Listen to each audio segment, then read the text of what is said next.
This young lady escaped from a brutal satanic cult with bizarre rituals, and her story will terrify you because this was in 1989. Imagine how much worse it is today.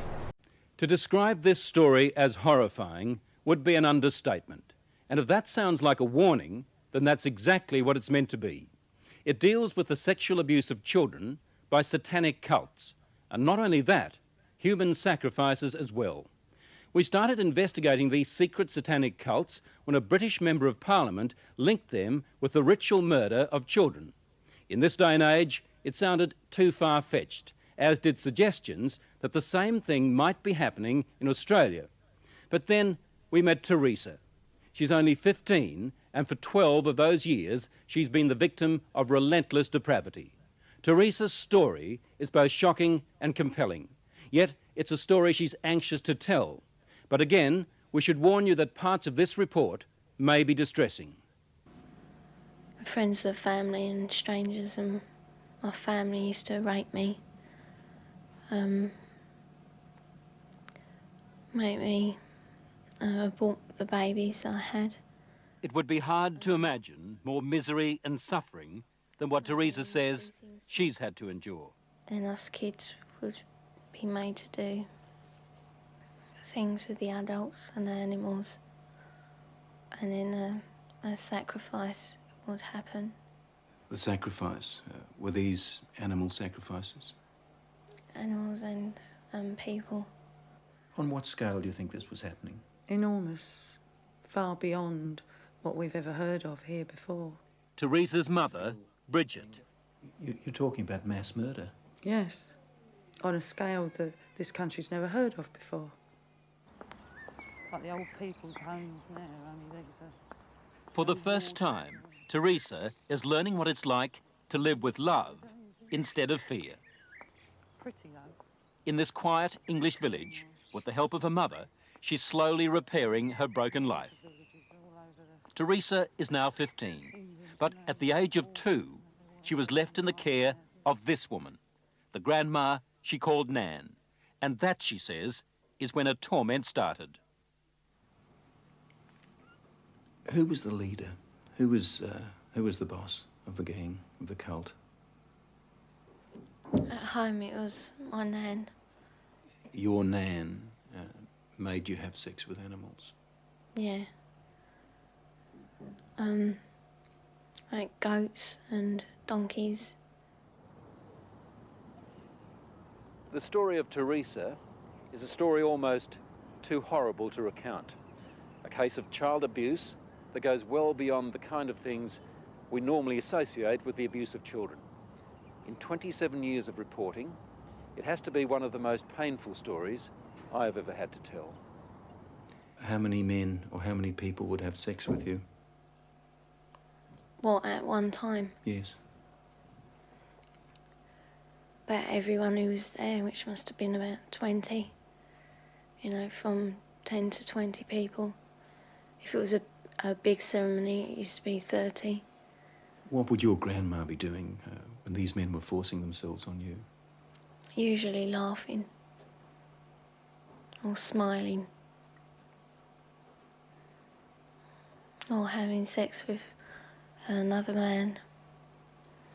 Or other men. A chronicle of debauchery and depravity so horrific it's hard to believe.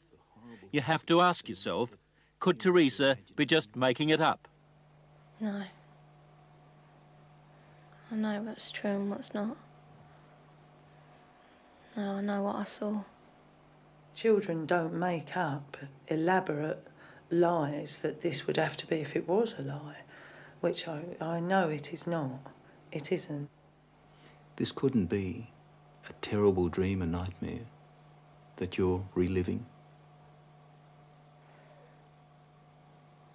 No. It's no dream. It's a nightmare, but it's not one you can wake up from. It's there all the time. This really happened? You're quite sure of that? Yeah. The police don't think Teresa made up a story. Some of the cult members are to stand trial. 5 men have been charged with rape, As for Nan, the grandmother, she's 61 and lives in this council flat in South London. She's charged on 7 counts of aiding and abetting rape and 2 counts of performing abortions on Teresa. If you're finding this hard to believe, so did I at first. But then there are the medical reports, evidence of sustained sexual abuse. And there's this, a statement prepared for 60 Minutes by Teresa's psychiatrist. It says, "In my opinion, Teresa's account is not the product of a psychotic illness, nor the figment of a fertile imagination. I believe her to be telling the truth." I know what's true and what's not. We also took Teresa's story to this man, therapist Ray Wire. He reads a transcript of our interview and listens to her voice. It's no dream. Few people, if any, in Britain have counselled as many victims of satanic abuse or Satanists themselves as Ray Wire has. If there is an expert on satanic cults, it would have to be him. Do you believe Teresa's story? I believe Teresa's story. It's exactly the same story as I've heard from men who says they've done it. You've dealt with other cases like hers? Yes. 21 cases like hers, he says, in the past 2 years alone. Themes like they were put in boxes with spiders and worms, where they were trapped in fear, where there was a high use of excrement and urine, where there was talk of human sacrifice. Take just one of those rituals, putting children in boxes with spiders and worms. Now, listen to what Teresa told her mother. And they had a coffin-like box that children were put in with spiders and snakes and the lid shut and left in there. I would have come out deranged. I could not have coped with that mentally at all. You have evidence to back up stories like Teresa's, that this is really happening? Well, we have that age of child, 6, 5 and 4, giving information that ties up with Teresa. How do those children know? How do those children able to describe rituals, to talk about ceremonies, to talk about sacrificing animals? How do those children know? Nightmares, imagining it? You can't imagine those things at 3 and 4 years old, and you also don't have the evidence of anal sex abuse and oral sex abuse and all that other abuse that clearly those children have experienced and endured. During these ceremonies, was Satan, the devil, ever referred to? He was called Lucifer.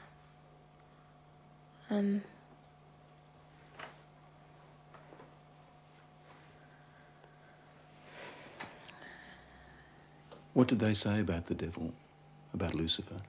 That killing the people made him happy. Sacrifices to please the He devil. used to talk about According to Teresa, the worst rituals took place at a house somewhere in the country. it was big, you know, expensive. From the front, it looked like a castle. You know, it had a long drive and big double wooden doors. Do you think they were rich people then? Very rich.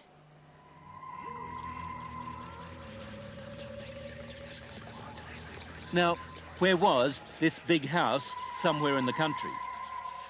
Teresa says she can't take the police there because the Satanists made sure she'd never know how to find it. Teresa was always drugged, or on a couple of occasions she says she was knocked out, so that she never fully knew the route. There was a tramp who was brought in once, you know, and he was killed. He was cut from his throat down to his stomach, and they ate him, or bits of him. They killed a man at a ceremony Yeah, in front of you? yeah, in front of all of us. Did the tramp, did this man fight back? No, I think he was, you know, drunk or something. He seemed really dopey. He was laughing a lot when he was brought in. And he started screaming when they began to cut. But after a while, you know, he died. I'd seen a few killings before then, although I wasn't used to it. You know, that was the worst one. I really don't know what I thought. I suppose I thought, thank God it's not me. Let me get this right now. Are you saying that you saw more than one person killed in that house? Yeah. I've seen loads of babies killed there, just newborn babies, or aborted ones which were only small. You know, 4-year-olds. Any age, really. Did they ever say they might kill you? They threatened to kill my little girl, who, when I left, was still at the house. A friend? Huh? What little girl? My little girl, Alex. She's about 4 now. You mean you had a child? Yeah. How old were you when you had that child? 11. Motherhood at the age of 11. I never talked about But it. from what Teresa told her mother, it wasn't the only pregnancy. We think about 7 or 8 times. It's hard to say. It was constantly happening from the time she was capable of being pregnant. What happened to the pregnancies, to the babies? They were aborted by my nan or by one of the doctors at the house. There were doctors there at that house? Yeah, there was 2, I think. Yeah, and a nurse. What would happen to the fetuses, the unborn babies? They used to be taken away most of the time, and one time the baby was taken out of me and then killed in front of me because it was still alive. And then, what would happen? Well, after they killed it, they would eat it. But we were also made to eat it. You were made to eat your own fetus. Yeah. Who made you do this? My nan. You'd think the one person in the world you could leave a little girl with would be Grandma. Someone to give her love and protect her from harm. Yet, when Teresa was left to live with her grandmother, they might as well have handed her to the devil himself. Grandmothers, I mean, the vision it conjures up for you, a sweet old lady with grey hair, rosy cheeks, holding her arms out to love her grandchildren. And it was exactly the reverse. But why was Teresa living with Nan in the first place and not with her mother? Well, when my first marriage broke up, I took the children with me and couldn't cope. So I gave them to their father, who in turn moved to his mother's. And To Nan's place? Yeah. And when he left the Nan's place, he left the children there. How do you feel now towards her grandma and the other people who did all those things to your daughter? They disgust me. They are the worst form of life this earth has had the misfortune to create. Vile. Did you ever try to run away? You must have been frightened. A couple of times I did, but my uncle, he caught me and brought me back. Going to the police? Did that occur to you? No. No. I thought it was normal, you know, even though I didn't like it. You know, I mean, you don't like to eat greens, but you know, somehow, I thought it was just her being called to be kind or something like that. She said to me it was something that everybody did, she thought, you know, like you don't like going to school or the dentist, You don't like going to the black masses. It was never any different. I didn't have nothing to compare it to. All part of life, Teresa thought. Even a miscarriage one day at school. Yeah, I asked the teacher if I could go to the toilet, and she allowed me out. I went into the toilet, and the baby was in my knickers. I thought it was dead, but it wasn't. It was still moving. And yet no one at school knew, No, saw anything. no. Or if they did, they didn't say. No, she was treated for a high temperature, fever, nothing more. What did she do with the baby? She kept her for a while because she was frightened that they'd use the child as part of the rituals. So she turned the pencil case into a little coffin. Apparently she put roses in to make her smell sweet, put a letter with her, pictures of herself and her brother, a picture of me. And then I put it down the chute because I didn't want my nan to get it. As we said earlier, the police have already charged some members of the cult, and we know they're also investigating Teresa's accounts of those ritual killings.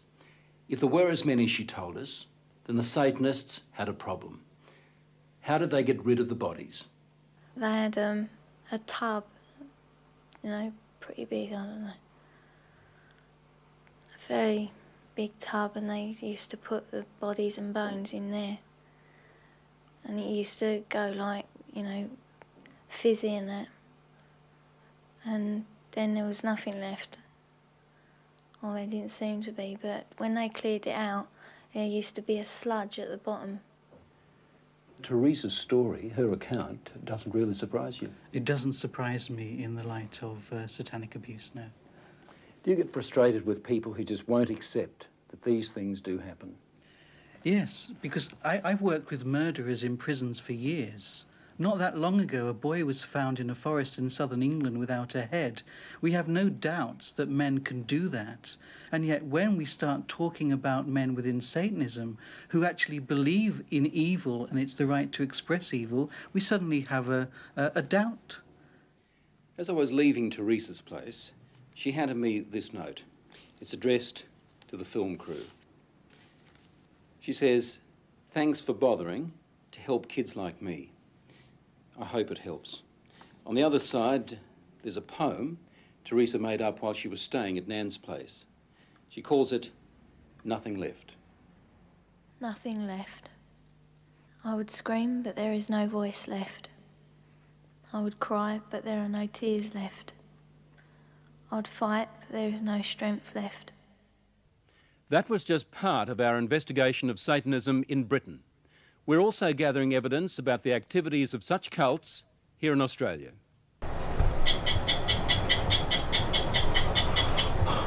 Guys, that is so sad. I'm literally so speechless. It brings tears to my eyes to know that there's hopeless children out there in this world, this sick world, that are taken advantage of by these perverts. The best thing that we can do, guys, is to literally pray for them. Because as Ephesians 5:12 tells us, it says, "For it is shameful to even speak of the things of which are done of them in secret," because these satanic societies, what they do to these children, these other satanic rituals they do, it's filthy and disgusting, and they know it. Their conscience bears witness against them, so when they go in judgment day before God, they will have to testify before God Almighty, because what they do is sick and twisted to these kids. And these kids end up, many of them stray away from Christ. Many of them hold this pain for the rest of their lives, and they never get to find Jesus Christ because of the pain they went through as children. And it's so sad, because God is going to hold every single one of them accountable, and I feel bad for them because the fury of God is onto them. Now there is forgiveness even for them, because we have a merciful God, but they have to tread very carefully, because it is very difficult. It is very difficult, because as God says in the Gospels, anyone who hurts my little ones, it is better if you hang yourself off a cliff and put a rope around your neck. He's basically saying that it's better for you to go commit suicide or something like that, or for you to go whatever, than to hurt one of his little ones, because that is very near and dear to God Almighty. And it also tells us in Mark 8:36, for what shall it profit a man if he gaineth the whole world and loseth his soul? And we know this because many of these people, they do these satanic acts because they want fame, they want riches, they want things that come out of these satanic rituals, they want power, they want authority, they want some kind of sexual morality, sexual gratification that they can't get with regular sex because their minds are so carnal. My God, they're so far away from the truth, and we need to pray for them too, that they come to Jesus Christ. And it's so sad because this is how the cycle continues. It's a cycle of hurt, and it just continues and continues and continues. One girl might be raped growing up as a child, and then she becomes that rapist herself, and then she hurts all these other kids, and all these other kids, they become rapists, and then the cycle just continues and continues and continues. And I'm not saying that this is what happened with her specifically, but so many people have just continued that cycle because it was done to them as a kid. And it's so sad, and in no way am I justifying it, because it is wrong. But my God, it is so sad because the cycle needs to stop.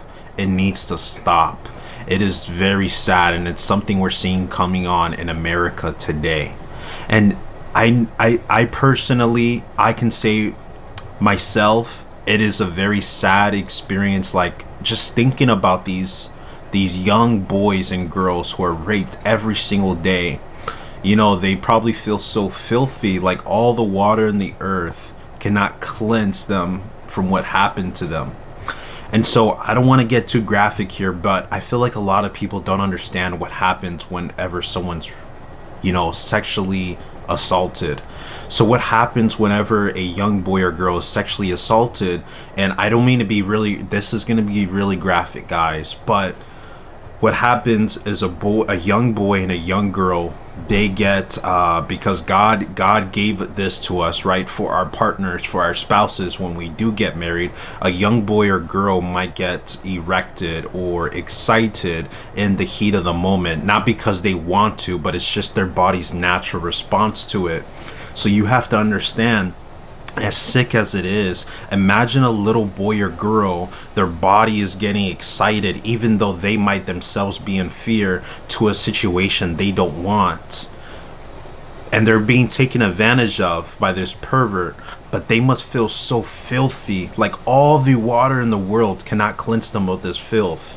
And that's why many of them commit suicide, become perverts themselves, become depressed, hate Jesus Christ, because they feel so filthy inside. But let me tell you, Jesus Christ can heal you from that pain. Jesus Christ can cleanse you with his precious blood, because it's something outside of this world. Yes, water may not be able to cleanse you, but the blood of Jesus Christ can. And you may have not been born in the best circumstances, but you can become born again through Jesus Christ. He has a renewing of your mind. He has a renewing of your heart, your spirit, your soul, and your flesh. Whenever we go to heaven in our glorified bodies, all the things that happen on earth shall pass away.